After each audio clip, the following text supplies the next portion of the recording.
The president history blames for what came next. History rarely agrees on who deserves blame.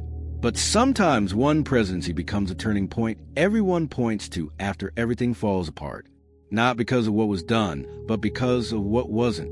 To understand why this president is still blamed today, we need to return to a moment when America stood at a quiet crossroads. The nation wasn't collapsing yet. There were no riots in the streets, no open rebellion, no war declared. On the surface, things looked stable. Institutions functioned. Laws were enforced. The machinery of government still moved forward. But underneath that appearance, the country was already cracking.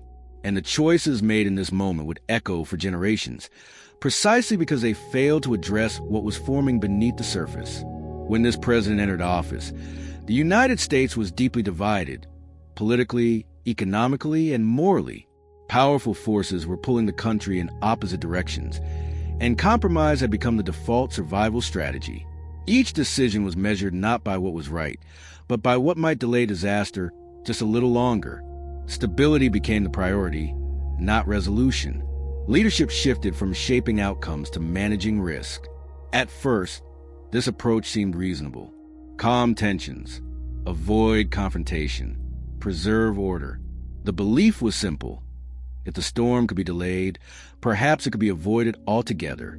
The presidency treated time as an ally, assuming that patience would cool extremes and soften positions. Delay felt like prudence. Caution felt responsible. But history would later judge this belief harshly, because while the nation waited, the problems didn't disappear. They hardened. Positions became more extreme. Trust eroded. Silence was interpreted as avoidance. Restraint was read as weakness. And the longer decisive action was postponed, the more inevitable the collapse became. Issues that might have been resolved through firm leadership instead calcified into identity-driven conflict. This president believed stability mattered more than boldness. That restraint was leadership. That history would reward caution. But instead, history asked a different question.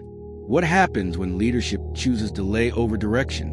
And whether blame belongs to action or to silence? The pressure surrounding the presidency didn't arrive all at once. It built slowly, quietly, almost invisibly.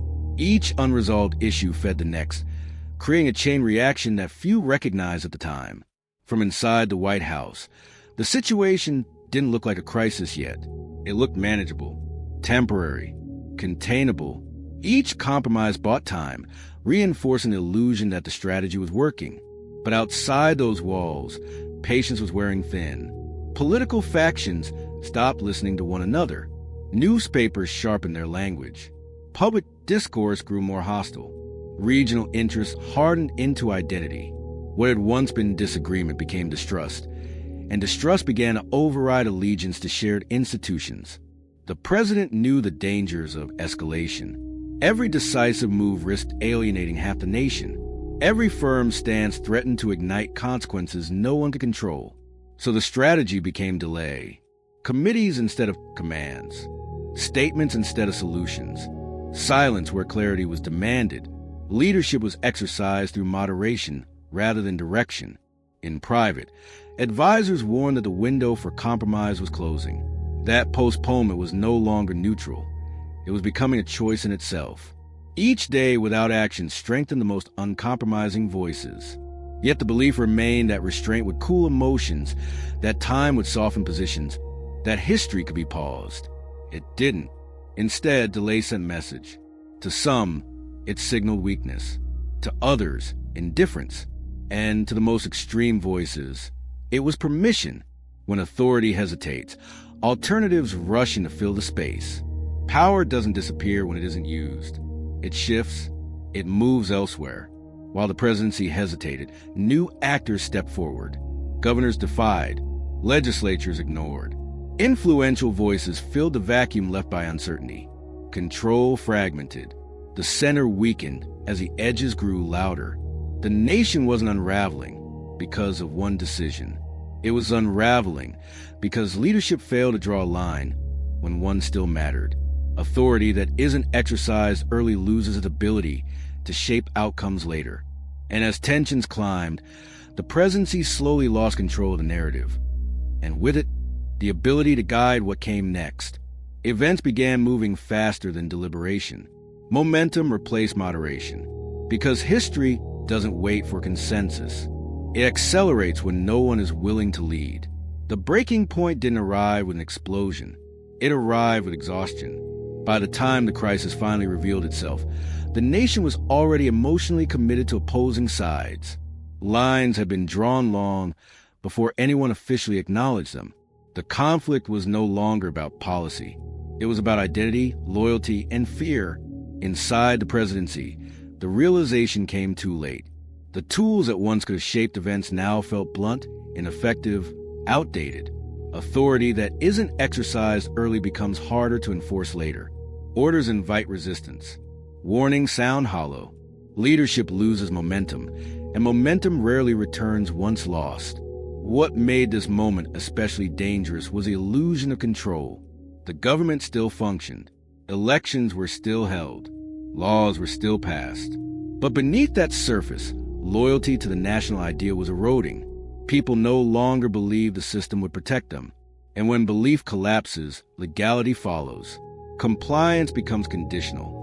The president attempted one last balancing act. A carefully worded position meant to satisfy everyone. It satisfied no one. Each side interpreted it as proof of betrayal. Moderates felt abandoned. Extremes felt validated. The attempt at neutrality became a catalyst rather than a solution. History often simplifies this moment into a single failure. But the truth is more unsettling. The collapse didn't happen because the president chose the wrong action. It happened because leadership waited until only wrong actions remained. By the time decisive choices were unavoidable, every option carried consequences far greater than before. What could have been corrected quietly now demanded sacrifice. What once required firmness now required force. The cost of action had multiplied because action had been deferred. This is the cruel paradox of leadership under pressure. Avoiding pain early doesn't eliminate it. It multiplies it. And when the final reckoning arrived, the presidency was no longer steering events. It was reacting to them. When the moment finally passed, history rushed in to assign responsibility, not to systems, not to decades of buildup, but to a single presidency, a name that became shorthand for everything that followed. History prefers symbols to complexity, and this presidency became one. The tragedy is that this president never intended collapse. The goal was preservation, unity, stability, yet intention does not outweigh outcome. And restraint, when taken too far, becomes indistinguishable from surrender. What followed was no longer preventable. Events accelerated beyond control, driven by forces that had been allowed to grow unchecked. The presidency, once the last barrier, had become a spectator to consequences it could no longer stop. This is why history is unforgiving here. Because leadership is not judged by what it hopes to avoid, but by what it fails to confront. And when decisive moments pass, history doesn't ask how difficult the choice was. It asks why it wasn't made. Today, this presidency is still debated. Some see unfair blame. Others see a warning carved into time. But the lesson remains painfully relevant. Power delayed is power diminished. Silence is never neutral. And moments that feel manageable can quietly become irreversible. The story isn't about one leader alone. It's about what happens when responsibility waits for certainty that never comes.